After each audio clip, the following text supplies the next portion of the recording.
amigos e amigas do programa Histórias de Polícia. Hoje o tema vai ser sobre relacionamento abusivo. E para conversar conosco está aqui a doutora Mítia Montenegro, que também é a idealizadora do projeto Doe Amor. Mítia, muito obrigada pela sua presença. E aí vamos falar um pouquinho sobre essa questão muito polêmica que são os relacionamentos abusivos. E dentro desse relacionamento abusivo, quais são as questões, como se identifica um relacionamento abusivo? Oi, Patrícia, eu que agradeço o convite, né? Obrigada. Sucesso no seu programa. E assim, realmente é um tema bastante polêmico hoje em dia, porque nós vemos que está crescendo o número desses relacionamentos abusivos. E o que é o relacionamento abusivo? É quando o parceiro ele quer controlar, né, ali a vida da sua parceira, né, de uma forma que não é agradável. Então, isso termina muitas vezes desencadeando outros fatores que nós vamos conversar, né, agora. E eu queria, com isso, citar alguns exemplos, né, de pacientes e pessoas com que eu me deparo em relação a esses relacionamentos. Quando eles chegam para mim, né, eles acham que aquilo, muitas vezes, desse relacionamento, ele é natural. Não é porque ele me ama, ele tem cuidado comigo, acha que é um ciúme, que muitas vezes o ciúme ele é patológico, não é um ciúme natural do cuidado. Então, assim, termina que começa a manipular, né, ali o parceiro e, de repente, quando vem perceber, já está de uma forma muito avançada. E para ela sair e querer voltar atrás, muitas vezes é irreversível. O bom é que você cite exemplos, é porque muitas vezes a pessoa que está naquela condição de relacionamento abusivo, naquela situação, muitas vezes não se percebe que está. Né? Acha que é normal, acha que é natural aquela relação. E muitas vezes aquilo ali, ela só vai, com o tempo, só vai aumentando a violência, se intensificando e muitas vezes culmina no feminicídio, não é isso? Exatamente. Então, o que é que acontece?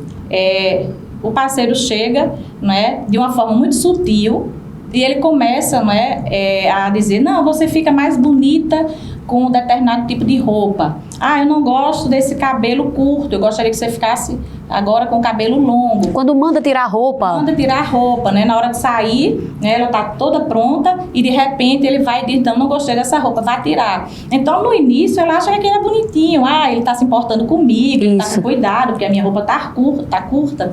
E de repente não, ela não está vendo que ela já está entrando, né, num relacionamento abusivo. E assim, eu tive alguns pacientes, alguns casos, né, através desse projeto social, né, que uma das vertentes é essa questão da violência contra a mulher. E assim, através dessas palestras que eu ministro, muitas vezes emergem, né, assim, a demanda aumenta. Por quê? Porque as pessoas muitas vezes não conhecem, né, que aquilo muitas vezes chega até a ser crime dentro da Lei Maria da Penha. Então, chega e diz, não, eu trabalho e o meu marido, quando eu chego em casa, ele pega meu salário porque ele diz que ele tem que controlar, porque ele tem mais capacidade. E ali você trabalha o mês todinho e de repente você não pode fazer uso do seu salário, né? Porque é todo controlado por ele. Ou então, outro aspecto que acontece muito é ele não deixar, né, que a sua parceira ela venha até a trabalhar ou a propriamente estudar. Quer dizer, isolando a pessoa, isolando, né? A pessoa do mundo. Começa, de uma certa forma, até privar, muitas vezes, do convívio, se ele tiver filho com outras pessoas, né? Se ela tiver filho com outro parceiro, né, de um relacionamento anterior. Então, ele começa a não querer que ela tenha muita aproximação, a famílias também, em relação também a amigos. Então, começa a restringir aquele mundo dela e, de repente, ela não percebe que está dentro de uma bolha. Dentro de uma bolha, isso. E quer que ali ela seja e viva só em função dele. Né? As vontades são as dele. São as dele. Ela acaba se anulando. A verdade é essa, né? Ela fica sem vontade, ela fica sem direitos, ela fica sem ter opinião. Tudo depende dele. Depende dele. Inclusive, uma questão também que hoje eu tenho ouvido muita queixa, é essa questão de rede social, né? Sim. Então, tá lá monitorando a rede social, eu tenho que ter sua senha. Claro que a gente tá falando isso, não tá generalizando, porque de uma forma saudável. Se você acha que pode ter a senha do marido, da esposa, do namorado, da namorada, isso é uma coisa combinada e que não traz problema, não é para fiscalizar, para verificar, para estar com ciúme ou olhando se tem alguma coisa. Não, se é uma coisa natural, em concordância com os dois, não tem problema. Mas quando chega ao ponto de, não, eu quero, exijo que você me dê sua senha, porque eu quero olhar se você está falando com alguém, né? Então, dali a pouco começa, né? No WhatsApp, daqui a pouco no Instagram, no Facebook, e tem que estar vendo tudo com que ela está conversando. Ah, por que você curtiu essa foto? Quer dizer, um relacionamento abusivo virtual. Virtual, né? Então, por que você está curtindo essa foto? Porque você está conversando com alguém. Quem foi essa pessoa que curtiu aqui? E muitas vezes é uma coisa despretensiosa. Você sabe, nas redes sociais são públicas, estão abertas muitas vezes. Isso. Né? Tem um grande número de pessoas hoje em dia.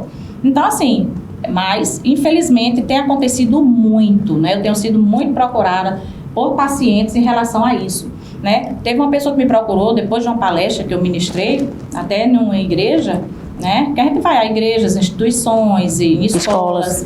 E, de repente, ela não sabia que ela estava num relacionamento abusivo. E ela, com medo já de conversar com outras pessoas e com a família, que isso acontece, muitas pessoas não conversam, né? Então, elas ficam ali guardando para ela, porque ficam com medo até de falar que estão sendo agredidas. E, um determinado dia, eu fui ministrar essa palestra e ela foi agredida pelo seu marido. Ele colocou uma faca no pescoço dela. Nossa. E ela ligou para mim desesperada. E ela conseguiu fugir e foi para o trabalho. E quando ela chegou no trabalho, ela disse que ele foi para a porta, começou a beber e ficou lá ameaçando ela do lado de fora. E o que foi, quando ela conseguiu falar comigo, eu disse, não, vá, converse com o seu gerente e explique a situação. Porque ela ficou com medo, inclusive, de ser demitida. Por quê? Porque ela tinha 2 filhos e ela sustentava esses filhos de outro casamento. Então, e o que é que aconteceu? Eu fui, né, orientei, disse que quando ela saísse do trabalho, fosse para um lugar seguro. Eu fui pegá-la, levei ela até a Delegacia da Mulher, que agora tem a de plantão na Zona Norte. Isso, que antes funciona. não tinha, né? Antes era só na Ribeira, que era até às 18 horas, se eu não me engano. E ali, quando eu cheguei lá com ela viu que estava amparada pela lei, né? Ela se sentiu segura. Isso. A delegada recebeu muito bem. E ali a gente foi, levou ela para conversar, ela conversou, né? Tudo que tinha acontecido. De repente, ela saiu ali com aqueles agentes, foi ali no juiz para pegar a medida protetiva, né? Teve todo o aparato, foi com eles de lá, na casa dela, para pegar também os pertences dela, né? Que isso faz parte, tudo engloba a Lei Maria da Penha, né? É um direito que a mulher tem. Inclusive, se você não tiver para onde ir, né? Tem as casas-abrigos que levam, né? A mulher com as crianças. Então, você só não pode ficar numa situação dessa e permanecer. Porque a coisa ela é crescente, né? Ela começa com ameaça, ela começa com as retaliações psicológicas, ela começa primeiro com o jogo psicológico, né? De minar a autoestima da mulher, e depois vem as agressões físicas, e depois mais agressões físicas, culminando muitas vezes no feminicídio. Porque é um ciclo vicioso, né? E ela não percebe. Isso. Por quê? Porque quando ela está naquela situação, né? Acontece, ele vai, agride ou grita, aí não, me perdoe, eu não faço mais, que sempre acontece isso, eu tenho visto, né, inúmeras vezes. Aí volta a acontecer. Aí vai se intensificando as agressões. E as pessoas acham que para ser enquadrado na Lei Maria da Penha é só agressão física, mas não é. Isso, essa questão também da condição financeira de você utilizar o dinheiro do outro, psicológica. Então tem N fatores que estão enquadrados dentro da lei, né? Não precisa ser uma agressão física grave, de uma lesão grave. Você beliscou uma pessoa, você deu uma pequena tapa, você puxou de uma forma agressiva, isso já está configurado um crime. Configura, né? Que inclusive hoje, o que é que acontecia? Essas pessoas iam sendo agredidas, chegavam lá, retiravam a queixa, e de repente chegava o feminicídio. E que hoje não pode mais, né, retirar. Se você vai e não dá continuidade, o Estado ele leva adiante. É verdade. Por quê? Porque senão essas mulheres estavam sendo mortas devido a retirar a queixa, e eles ficavam impunes, né? É porque também se fala muito, também existe ainda a dependência financeira dessas mulheres. Muitas mulheres deixam e desistem da representação, de ir à delegacia, porque tem a dependência financeira. Isso é um fator extremamente importante, Patrícia, que você falou agora. Então, o que é que elas chegam geralmente muitas vezes para mim? Quando eu digo, olha, saia, vá para um local que ele não lhe encontre, né? Por quê? Porque você está correndo risco, né? Tá já com a medida protetiva, a gente sabe que existem umas falhas também dentro da lei, né? Às vezes você chama ali, o policial não vai de imediato, como eu muitas vezes já fiquei esperando, aguardando para pegar em flagrante e não consegui, né? Por conta disso. Muitas vezes não tem policial à disposição, né, viatura. Então, assim, a gente precisa ter o cuidado de orientar. Então, liga para o 180, né, tem todo esse aparato. E ali, muitas vezes ela diz, não, mas se eu sair de casa, para onde eu vou? Né? Como é que eu vou me sustentar? Por quê? Porque ele é o provedor da casa. Muitas vezes, infelizmente. Muitas vezes é o provedor, né? Ou então o salário que ela ganha não é suficiente para que ela vá alugar, muitas vezes, uma casa com seus filhos e sustentar. Então, assim, tem a dependência emocional também, isso é muito forte, né? Então, assim, tem aquele sentimento ainda, ou então tem uma questão... Achando que ele vai mudar também, né? Muitas vezes eles prometem que vão mudar. Sempre. Em meus 15 anos de polícia, todos que disseram que iam mudar, eles nunca mudaram. Não, todos que eu atendi até hoje, volta a acontecer. Ainda mais grave, né? Muitas vezes. Vai intensificando as agressões, né? Porque ele vai, ela foi, não fez nada, então da próxima vez eu faço mais... né, de uma forma mais intensa. Ela já está se acostumando com essa situação. Então ele vai sempre, e outra, ela não toma nenhuma providência, né? E elas acham o quê? Tem medo, Patrícia, também. E irem à delegacia para prestar queixa. E muitas vezes eu vou com elas, por quê? Porque isso estimula elas. Dá o apoio, né? Dá um apoio. O acolhimento. E psicológico também, né? E elas se sentem mais seguras. Porque elas têm medo de ir. Ah, não, eu tenho medo de ir, chegar lá. E eles ameaçam. Se você for, eu lhe mato. Então, muito escutei demais isso. Então, elas deixam de ir com isso. Eu digo, não. Pelo contrário, eles, quando você for, vai inibir um pouco mais. Claro que quando quer fazer, faz. Né? Já aconteceu a gente ter medida protetiva e serem mortas. Né? Eu já vi casos também dessa forma. Mas... que muitas vezes inibe. Eu já vi casos de não para. Agora, todas, por incrível que pareça, todas, aqui particularmente eu atendi, claro que isso não é de uma forma generalizada, todas as que eu atendi, todas elas voltaram. E foram agressões graves. Voltaram para os seus companheiros? Voltaram para os seus companheiros. Todas elas voltaram. Não, mas é muito comum. Perdão, ele vai mudar. Eu já fui, Patrícia, eu cheguei em situações de chegar lá na hora de ter sido agredida, de estar vendo lá... o hematoma, o sangue ainda. Sangue, tirar foto do chão. O parceiro está lá sentado ao lado, né? Já liguei, né? E já consegui pegar em flagrante. É muito triste. Levei para a delegacia. Quando eu cheguei à delegacia, infelizmente, o que é que aconteceu? Fiquei lá esperando até de madrugada para ela ser atendida. Quando chegou a vez dela, ela disse, não, eu vou desistir, eu não vou prestar queixa, e foi embora. Com ele lá, nossa, advogado, com tudo. É verdade. Então, assim, aí eu, meu Deus, eu passar a noite inteira, esse sacrifício todo, né? Mas, infelizmente, a gente sabe. E umas a gente sabe que até depois que voltam para os seus companheiros, morrem, né? Morrem. Muitas delas morrem. Por isso que a Lei Maria da Penha, né, hoje você não pode mais retirar, porque quando você retirava, eles iam e matavam, até por forma de ameaça, né? Ah, ela fez isso comigo, agora ela vai ver o que é que eu vou fazer, então agora eu vou matá-la. Mítia, eu queria lhe perguntar a questão do empoderamento da mulher. Hoje se fala muito que a mulher está empoderada. E, ao mesmo tempo, também se fala muito dos relacionamentos abusivos. Existe uma contradição? Existe um choque aí nessas realidades? A mulher hoje está empoderada ou a mulher ainda se mantém em relacionamentos abusivos?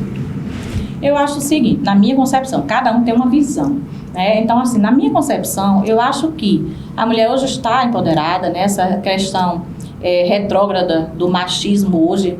Que bom que está diminuindo. A mulher hoje tem ocupado o seu espaço na sociedade. Né? Sabe os seus direitos, né? Conhece os seus direitos, né? As que não conhecem estão, né, conhecendo devagarinho. As mulheres hoje elas estão ocupando um espaço até em grandes cargos, né? Porque antigamente não existia isso. Tinha aquela concepção de que a mulher, ela sempre tinha que estar em casa, não, cuidando do filho, do marido e da casa. Dona de casa. Dona de casa, exclusivamente, né? A questão do machismo, porque não pode trabalhar, o homem é o provedor, ele está à frente, né? Sustenta isso. A mulher e a casa. Por quê? Porque ela tinha que viver na submissão do seu esposo, né? E hoje em dia não, as mulheres hoje são mantenedoras, né, da sua família, hoje elas se sustentam a sua casa, muitas vezes sustentam seus próprios filhos, são independentes, né? Eu já vi situações de, por exemplo, quando o marido percebe que a mulher ela está evoluindo, né, financeiramente, intelectualmente, ele quer ali, muitas vezes, fazer com que ela, né, ele venha a acolher ali, né, aquela situação. Por quê? Porque eles muitas vezes não aceitam. Não são todas as pessoas que sabem conviver com isso e ficam satisfeitos e confortáveis com isso. Porque a nossa sociedade ela é predominantemente machista. Então, você acha que hoje os homens têm medo das mulheres fortes? Com certeza. Com certeza? Com certeza. Assim, claro, também, não de uma forma generalizada. Mas assim, eu já vi situações, já atendi pessoas que se separaram por conta dessa questão. Claro que tem outros, não, que admiram que a mulher cresça, torce que ela cresça, né, para que investe nela. Nem todos ainda têm esse pensamento, claro que não. Mas tem uns que, infelizmente, eu já vi, né, chegarem pacientes para mim de uma forma que, olha, meu casamento até hoje era maravilhoso, eu não tinha problema nenhum.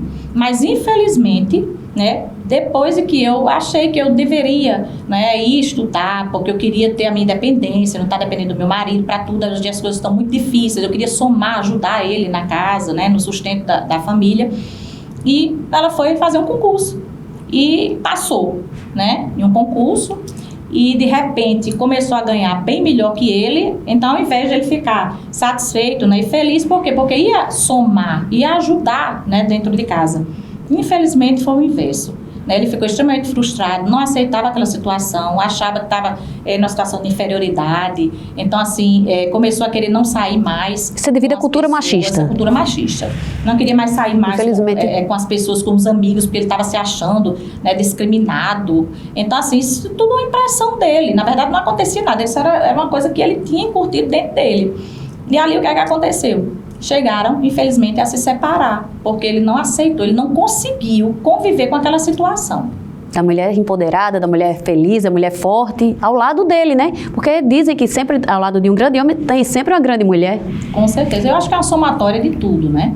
No momento que você entra, investe no relacionamento, é para somar, né? Então, é que os dois, eles têm essa visão de crescer juntos, né? E se, na verdade, acontecer, a gente sabe que todo relacionamento ele tem problemas e vão acontecer sempre, não existe relacionamento perfeito, mas que quando aconteça, né, e antes de chegar, né, já de uma fase, não, chegar a separar, vá, busque ajuda, vá ao psicólogo, né, faça uma terapia de casal, faça uma terapia individual. Muitas vezes também o que é que acontece? Ou a esposa quer fazer e o marido não, ou vice-versa. Então, porque não acredita, talvez, não acredita, no tratamento? Que aquilo vai funcionar. Ah, não vou, eu não quero. Você quer nem tentam, muitas vezes nem tentam. Não tentam. Quando tentam, na maioria das vezes, obtém um resultado positivo. Né? Maravilha. Muito bom a gente ver muitos resultados, né, favoráveis, positivos, né, e às vezes eles até assumem, né, que dizem, eu não queria vir porque eu pensei que era outra coisa, era de outra maneira, e eles mesmos depois ficam satisfeitos e querem dar continuidade que ótimo. Né, ao tratamento. Rita, eu estou muito feliz, adorei a nossa conversa. Tenho certeza que vocês também devem ter gostado muito e a gente vai ficando por aqui. Se inscrevam no nosso canal, curta, comente, compartilhe nossos vídeos e siga a gente nas redes sociais.